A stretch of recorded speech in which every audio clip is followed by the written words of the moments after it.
Hello everyone, this is Stephanie. If you have been following along, you know I recently moved into a new place and I've been documenting almost everything from moving day to settling in and getting new furniture. And most of the focus so far has been on the living room, but what I've been really looking forward to is the kitchen. Today, all the organizers I ordered from Amazon finally arrived, and I can't wait to get everything set up so I can finally have a kitchen that's clean, functional, and easy to maintain.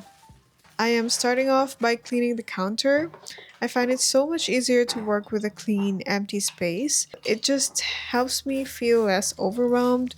But honestly, it might be a bad idea because I'm definitely going to make a mess again, as you will see later.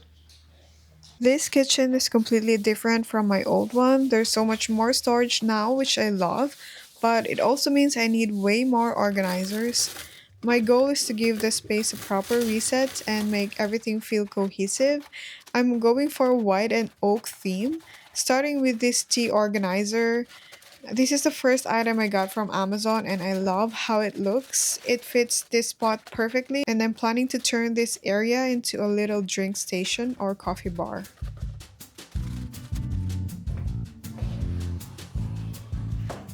As you can see, I have a few more drinks here and I'm still not sure where they'll go, so this setup might be temporary. I also have these canisters for coffee and sugar along with my French press and milk frother. Over this side, I'll be displaying my wooden chopping board and this recipe book. Next up is this drawer where I keep all my spices and seasonings. I'm making sure it's clean. Just vacuum the inside to get rid of the dust and crumbs, then wiped it down to make sure there are no stains. And here I'm just testing out the position of the rack.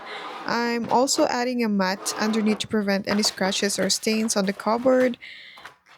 I was so excited to use this spice rack, but I didn't realize most of my containers were too tall, so they don't fit quite right. Looking back, I'm not sure why I didn't return it.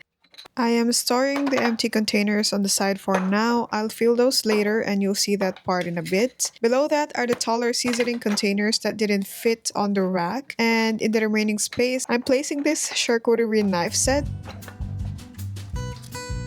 Moving on, I am now assembling this bamboo plate organizer. I actually have a few of these. I love that they're multi-purpose and easy to use. I also have another organizer, also multi-purpose. They're both very easy to assemble. I'll be using both of them in different ways around the kitchen. One thing I don't love about this kitchen though is the height. Don't get me wrong, I love the tall ceilings, but as someone on the shorter side, I always need to grab a ladder just to reach the middle or top shelves properly. Anyway, I'm just adding more mats here, taking my time to make sure they fit nicely and sit flat. By the way, if you're interested in any of the products I mentioned, I'll leave all the links in the description box below.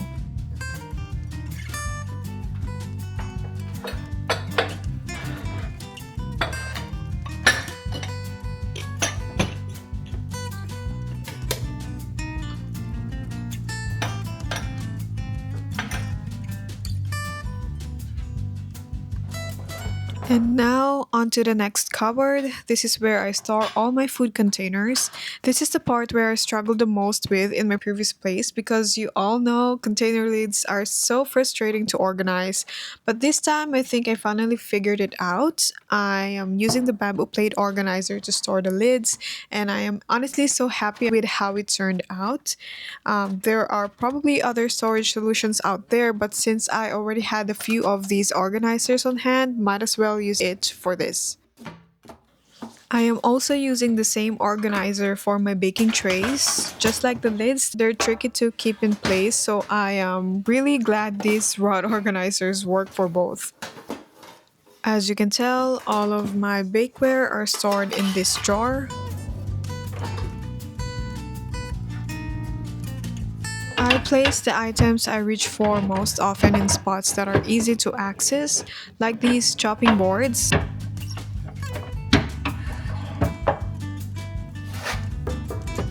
I I also put my colanders on the bottom shelf since it's within easy reach too.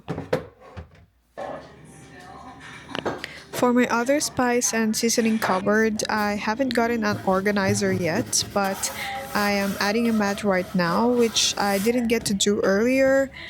This should help prevent stains, especially from any spilled sauces or oils.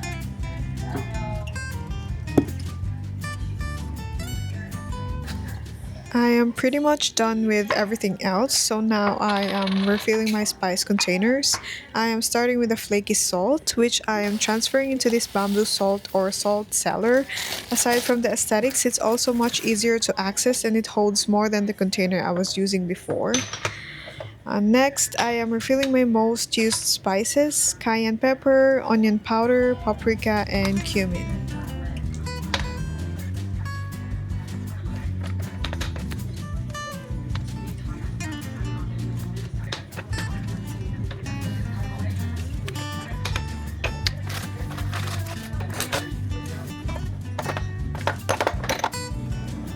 I also have a bunch of other spices that do not have their glass containers yet, so I am going to use up the empty ones I showed earlier.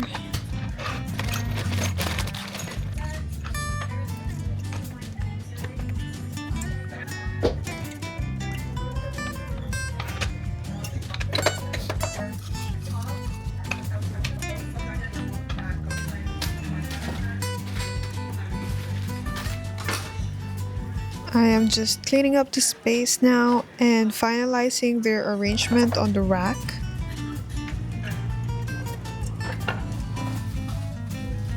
I almost forgot. I still have one last box to put away. At least I think it's the last one, hopefully. This box has my blender and all its accessories. I'm storing them in this corner cupboard. It's not the easiest spot to reach, but that's fine since I don't use a blender often, especially during winter when I'm not really craving smoothies.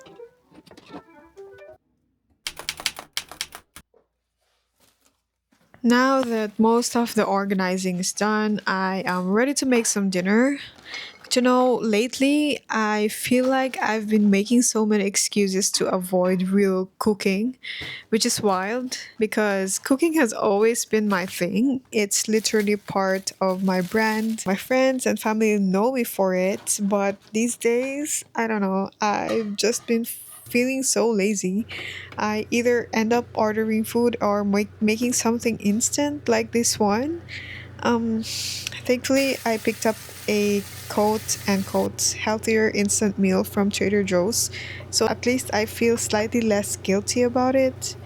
I don't know, something feels really off, and I'm not sure why I haven't been feeling motivated to cook or try new recipes like I used to. It's so strange because it used to bring me so much joy, but lately I haven't been in the mood. So, yeah, that's my rant. Anyway, we devoured that meal. It was actually pretty good for instant food. Now I am just tidying up the kitchen, starting with the sink. And the last Amazon product I want to feature is the sink caddy. You just stick it on like this and it holds up really well. It fits two sponges and there's even a spot to hang a dishcloth. Super handy. Last up is the stove. As much as I love cooking on a gas stove, you guys, I honestly don't enjoy cleaning it. As you can see, there are just so many parts to remove, unlike an electric gas stove with a flat surface. Where cleaning feels more like wiping down a countertop, just with a little extra effort, of course. Anyway, that wraps up today's work. I'm so sorry I forgot to film an after shot of the kitchen, which is kind of bad, I know, but hopefully you got the overall idea. It's now the next day, and I hate that most of my clips were taken at night when the sun was already gone. But this was filmed in November last year, so the sun sets way too early. But for today's agenda, we're setting up Mark's office. I decided to help him out, mostly so I could film it and include it in this vlog. Also, this will be the final episode of the moving series. Like I mentioned in my previous vlog, I had a hard time keeping up with filming everything, so I've just included the moments that felt most relevant. I do have more content coming though. I've actually already filmed a couple. I just need to sit down and edit them. But there'll be camping trips, travel vlogs, and just my everyday life here in Canada. So if that's something you'd like to see, feel free to subscribe. And actually, I do encourage it. Um, anyway, yeah, that's it for today's vlog. Thank you so much for watching, and I hope you enjoyed it. Let me know in the comment section what other things you want to see from me, and yeah.